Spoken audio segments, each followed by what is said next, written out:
ഇവിടെ അവതരിപ്പിക്കുന്ന സാധനത്തിന്റെ പേരാണ് കടൽ കൂട്ടുകറി. ഇതിന് ഞങ്ങൾ കടയിൽ നിന്ന് മേടിച്ച മിക്സഡ് ആയിട്ടുള്ള സീ ഫുഡിന്റെ പാക്കറ്റിൽ കിട്ടുന്ന കൂന്തലുണ്ട്, ചെമ്മീനുണ്ട്, ഇതെന്താ കക്ക, എല്ലാം വരുന്നതാണ്. ഇത് കാണുന്നില്ല, ഞണ്ടില്ല. ഇതിനാവശ്യമായിട്ടുള്ള സാധനങ്ങൾ ചെറിയ ഉള്ളി, വെളുത്തുള്ളി, ഇഞ്ചി ചോപ്പ് ചെയ്താണ്, പച്ചമുളക്, കറിവേപ്പില, പിന്നെ കുറച്ച് പൊടി വെള്ളത്തിൽ കലക്കിയത്. പിന്നെ നമുക്ക് ഉണ്ടാക്കാൻ പോവാം.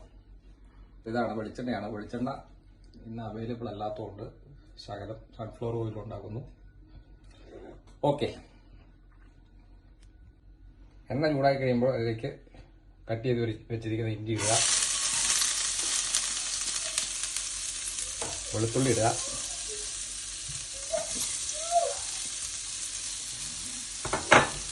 ഓക്കെ. 2 മിനിറ്റ് നേരം 2 മിനിറ്റ് വേണ്ട, ഒരു 10 സെക്കൻഡ് ഒന്ന് വാടുന്നത് നടക്കുക.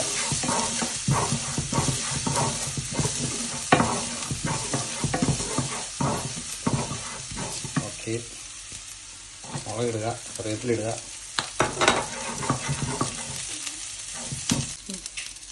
പിന്നെ കട്ട് ചെയ്ത് വെച്ചിരിക്കുന്ന ചെറിയുള്ളി,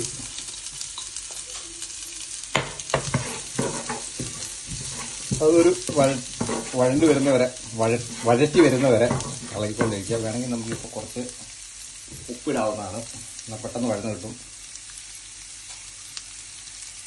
ഓക്കെ, ഇതിലേക്ക് നമുക്ക് ആവശ്യമായിട്ടുള്ള പൊടികളാണ് മഞ്ഞൾപ്പൊടി, മല്ലിപ്പൊടി, കാശ്മീരി ചില്ലി പൗഡർ. നമ്മൾ ചെറുള്ളി ഏകദേശം ആയിട്ടുണ്ട്. അതിലേക്ക് കുറച്ച് ഒരു 1/4 ടീസ്പൂൺ മഞ്ഞൾപ്പൊടി,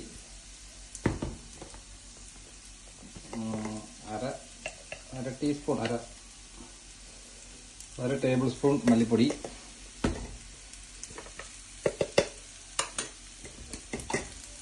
Kashmiri chilli powder 2 table spoon,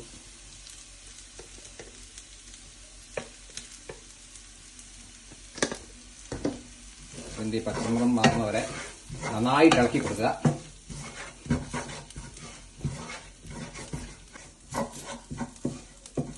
ഇതിന്റെ പച്ചക്കുത്ത് മാറി കഴിയുമ്പം എണ്ണയൊക്കെ ഇങ്ങനെ തെളിഞ്ഞു വരുമ്പം നമ്മുടെ ഫിഷിന്റെ മിക്സ്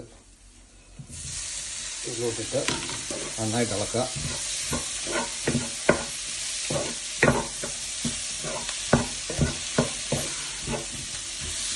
രണ്ട് മൂന്ന് മിനിറ്റ് മസാലയൊക്കെ അതൊന്ന് പിടിക്കാനും അതൊന്ന് 2-3 മിനിറ്റ് ഇങ്ങനെ ഇളക്കി കൊടുക്കുക. ഇത് ഏകദേശം ഹാഫ് കുക്കായി കഴിയുമ്പോൾ നമുക്ക് കുറച്ച് വാളംപുള്ളി പിഴിഞ്ഞ വെള്ളം ഇതിലേക്ക് ഒഴിച്ചു കൊടുക്കാം.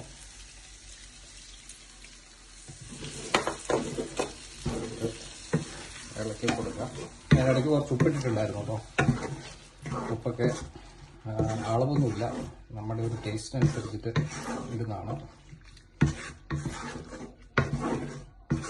ഓക്കെ, കുറച്ചു നേരം കൂടെ നമുക്ക് മൂടി വെച്ച് കഴിക്കാം. നമുക്കത് തുറന്നു നോക്കാം.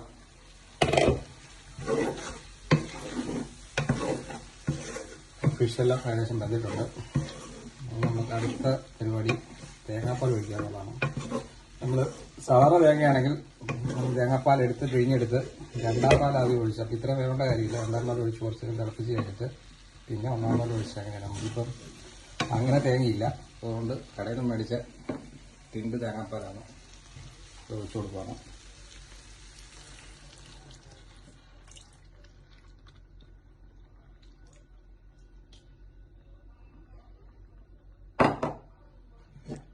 ഇറക്കി കൊടുക്കുക. തേങ്ങാപ്പാൽ ഒഴിച്ച് കഴിഞ്ഞിട്ടുണ്ടെങ്കിൽ നമുക്ക് ഒരുപാട് തിളക്കേണ്ട ആവശ്യമില്ല.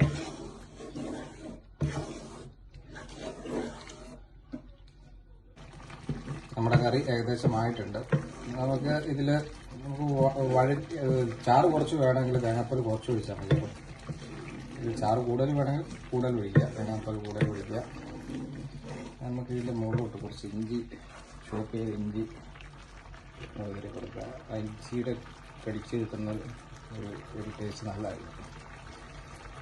പിന്നെ അവസാനമായിട്ട് വേണ്ടത് പച്ചവെളിച്ചെണ്ണ ഇല്ല, പച്ചവെളിച്ചെണ്ണ ഉണ്ടെങ്കിൽ പച്ചവെളിച്ചെണ്ണ കുറച്ച് കൊടുക്കുക. ആദ്യമായിട്ട് യൂട്യൂബിൽ ഒരു കുക്കിംഗ് വീഡിയോ ഉണ്ടാക്കുന്നതാണ്, അതുകൊണ്ട് തെറ്റുകളും പോരായ്മകളൊക്കെ ഉണ്ട്. താൽക്കാലികമായി ക്ഷമിക്കുക. അടുത്ത വീഡിയോയിൽ നന്നാക്കി നല്ലൊരു വീഡിയോ ആയിട്ട് വരുന്നതായിരിക്കും. Thank you.